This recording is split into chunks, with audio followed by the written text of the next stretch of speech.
Hi, this is Nick Gray, and we're taking a first look at the Motorola Droid Turbo from Verizon. This is the latest flagship phone that Motorola has put out, exclusive on Verizon for now.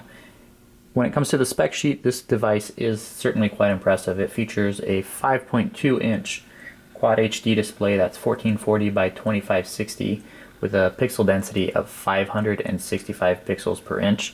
Internally, there's 32 gigs of storage, 3 gigs of RAM, and it has a Snapdragon 805 quad-core clocked at 2.65 gigahertz with a Crate 450 and an Adreno 420. And the last spec that is most important of all is a 3900 milliamp battery. Even though it has the super high resolution display, as you can see here, that battery should be able to get you definitely through a day and maybe even two. We've actually been playing around with this for a couple hours, and the battery there, you can see it says 44% there in the widget. That's only dropped about 7% with more than an hour of screen on time, so we're definitely quite impressed. On the camera side, we'll launch this up. The camera is we'll just jump in here.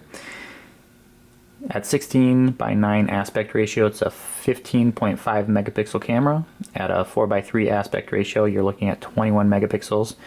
When we jump into the front-facing camera, the resolution goes down to 2 megapixels at 16:9 or 1.6 at 4:3. And we've been playing around with the phone, as I said, for an hour or so, and we're actually quite impressed. We ran a couple benchmarks to see how it would perform, and it outperforms anything that we've tested in a while. On par, though, with the LG G3 and the Samsung Galaxy Note 4 that just came out last week or so. As far as design goes, this sticks with the traditional Motorola look and feel that we've seen on the Droid phones.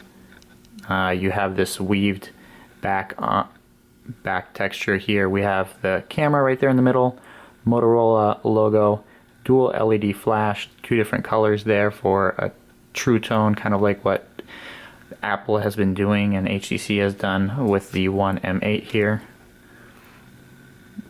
Motorola Droid logo, Verizon logo right there at the bottom. Volume rocker, if you can see it here. Volume rocker and power button on the side, and then on the bottom, charging port, and on the top we have our 3.5mm headphone jack.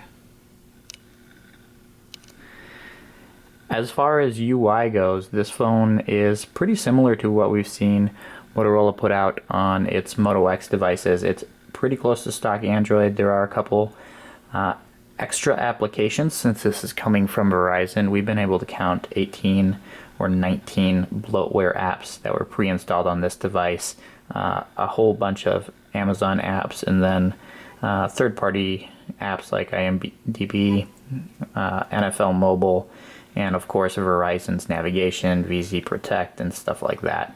Unfortunately, there's no way you can uninstall those on the device, so just know that they are there out of the box. You also have this nice and lovely Amazon widget stuck on the home screen at first launch, and we recommend getting rid of that. But as far as the app drawer goes, it's pretty stock Android. Up here in the notification bar as well, you have that. And then, as we said, it has lots of the features that Motorola's devices have. So you can see here with the active display, if I had notifications, I would be able to jump into notifications. You can set this up so that you can use a specific name for the device to wake it up. You can call, say, "Hey computer" or "Hey droid," and the device will recognize your voice and launch directly into that. But that's a first look at the Motorola Droid Turbo from Verizon. We're going to be spending a lot more time with it over the next couple days and hopefully get out a full review quite soon. Thanks for watching.